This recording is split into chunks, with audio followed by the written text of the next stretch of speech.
Hello friends, कैसे हैं आप सभी। एक बार फिर से स्वागत है आपका मेरे ऑनलाइन स्टडी विद जीएस में, जिसमें कि मैं इंपॉर्टेंट क्वेश्चन डालती हूं। पिछले मैंने वीडियो MGP 4 पर बनाए थे, अभी MGP 8 का इंपॉर्टेंट क्वेश्चंस मैं आपको करा रही हूं।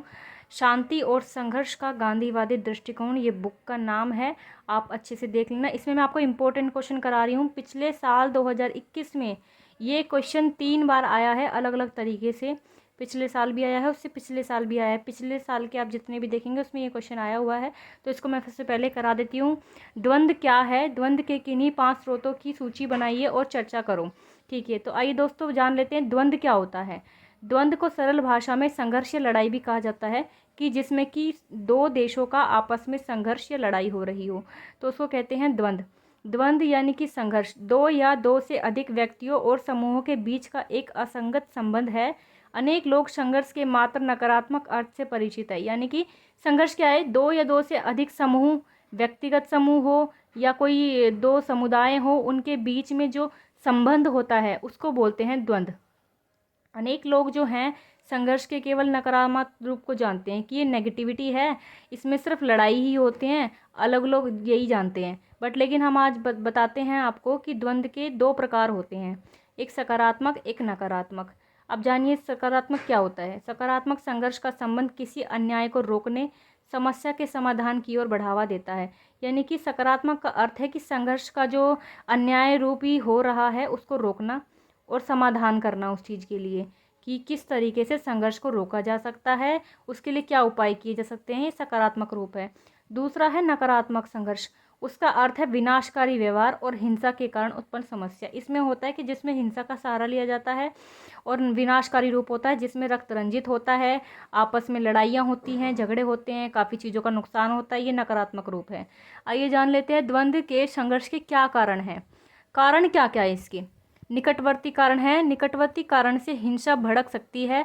उदाहरण के लिए जून 1914 में अटारिया के आर्कड्यूक फर्डिनांड की हत्या के कारण प्रथम विश्व युद्ध हुआ था। यानी कि इसमें सबसे ज़्यादा पास का जो कारण, निकटवर्ती कारण मतलब पास का जो सबसे ज़्यादा कारण हम देखें तो हमें पता चलेगा हिंसा किस तरीके से बढ़ी थी। उदाहरण के लिए उन्होंने बताया है कि जून 1914 में जो आइटीरिया के जो फर्डिनांड की हत्या हुई थी, वो उसके कारण ही प्रथम विश्व युद्ध शुरू हुआ था।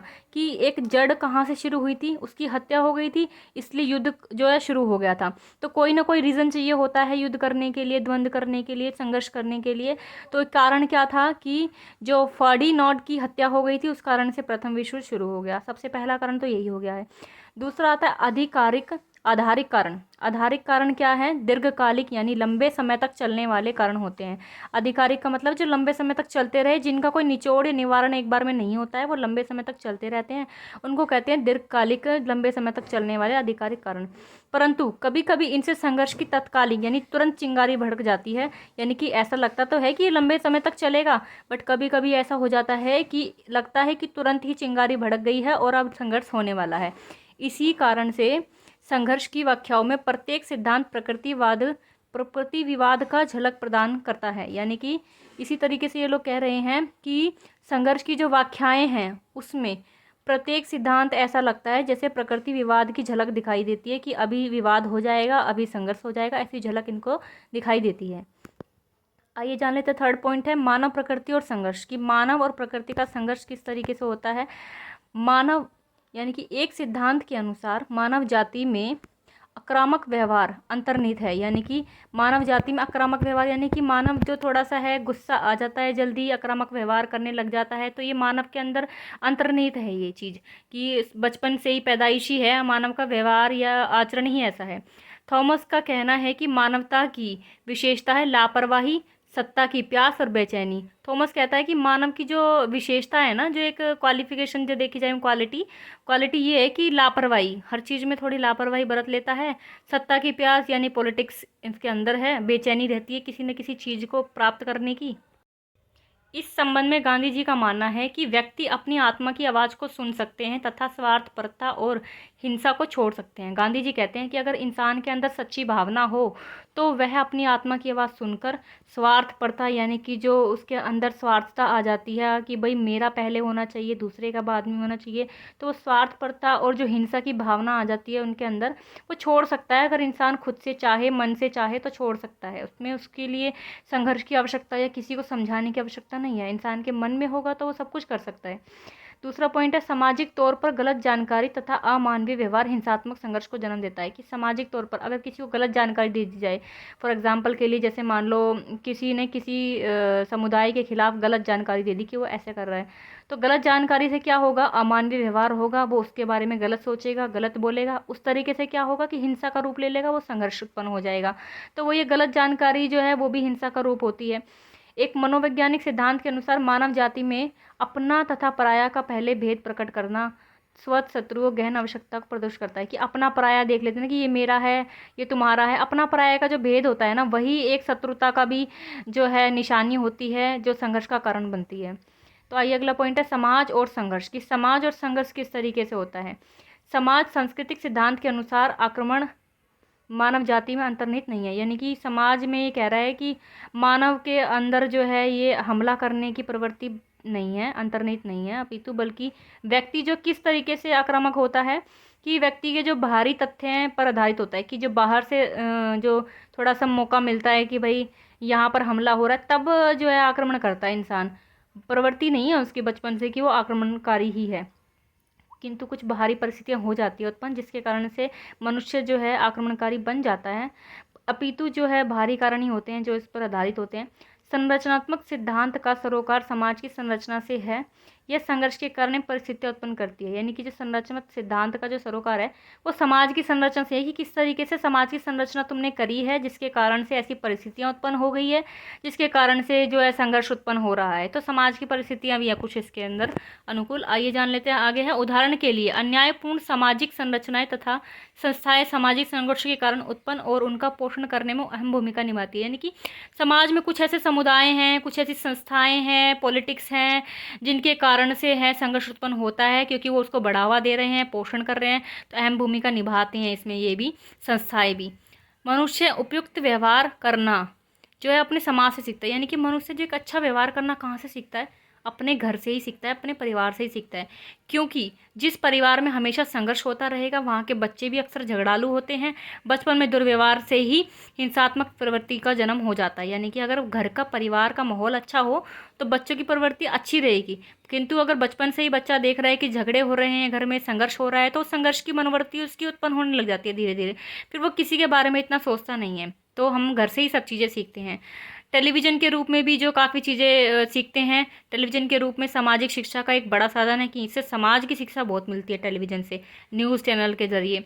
टेलीविज़न के माध्यम से युवा वर्ग जो है हिंसा की वास्तविकताओं का अनुकूलन करना सीखते हैं कि हिंसा किस तरीके से उत्पन्न होती है, कैसे हो रही है, क्या उसकी वास्तविकता है।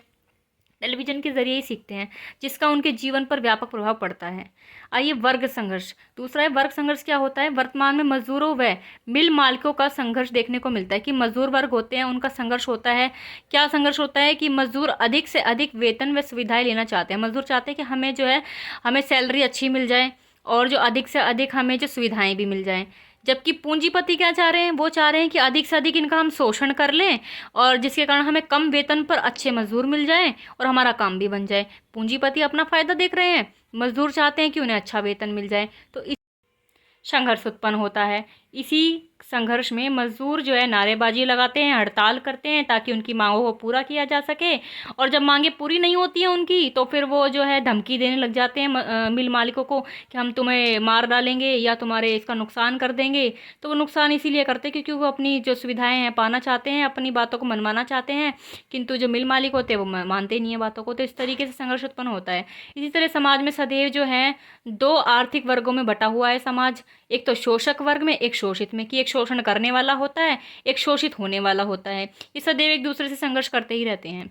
लास्ट पॉइंट है हमारा जातीय संघर्ष। क्या होता है जातीय संघर्ष? है कि सामाजिक व्यवस्था में जाति विशेष की श्रेष्ठता व हीनता को मानने की प्रवृत्ति जातीय संघर्ष का कारण है। यानी कि जाति, एक जाति के लोग हैं वो चाह रहे हैं कि दूसरी जाति के लोग भी उसी जाति को माने। ये जाति का संघर्ष चलता रहता है। जो है हीनता की भावना को जन्म देता है ये जातीय संघर्ष।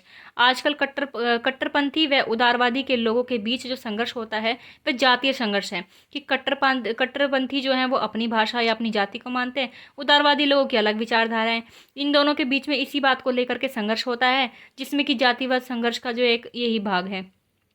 भारत में जो है हम जातीय तनाव को देख सकते हैं, जो हमें बहुत देखने को मिलता है, जैसे कि मणिपुर में नागा व हुकी जाति का विवाद होता है, बिहार में लाला व ब्राह्मण जाति का विवाद।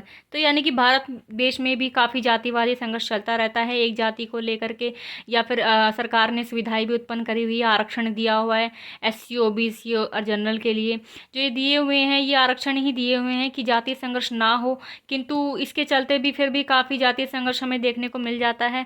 तो यही था इस क्वेश्चन में, द्वंद्व के क्या कारण हैं, जो मैंने आपको 5 से 6 कारण करवाए हैं। ये इंपॉर्टेंट क्वेश्चन है दोस्तों, इसको अच्छे से रीड कीजिएगा, अपने दोस्तों में शेयर कीजिएगा ताकि वो भी अच्छे से तैयारी कर सके अपने एग्जाम्स की। तो आपको वीडियो ना समझ आए तो आप दोबारा रिपीट देख सकते हैं। Thank you so much. Next video आपको मिलेगा, इसका नेक्स्ट जो क्वेश्चन होगा नेक्स्ट वीडियो में बनाऊंगी मैं। इसको मैंने अच्छे से समझाने के लिए एक वीडियो बनाई है, तो ये लेंथी हो गई है काफ़ी। तो नेक्स्ट वीडियो में नेक्स्ट क्वेश्चन मिलेगा। थैंक यू सो मच दोस्तों।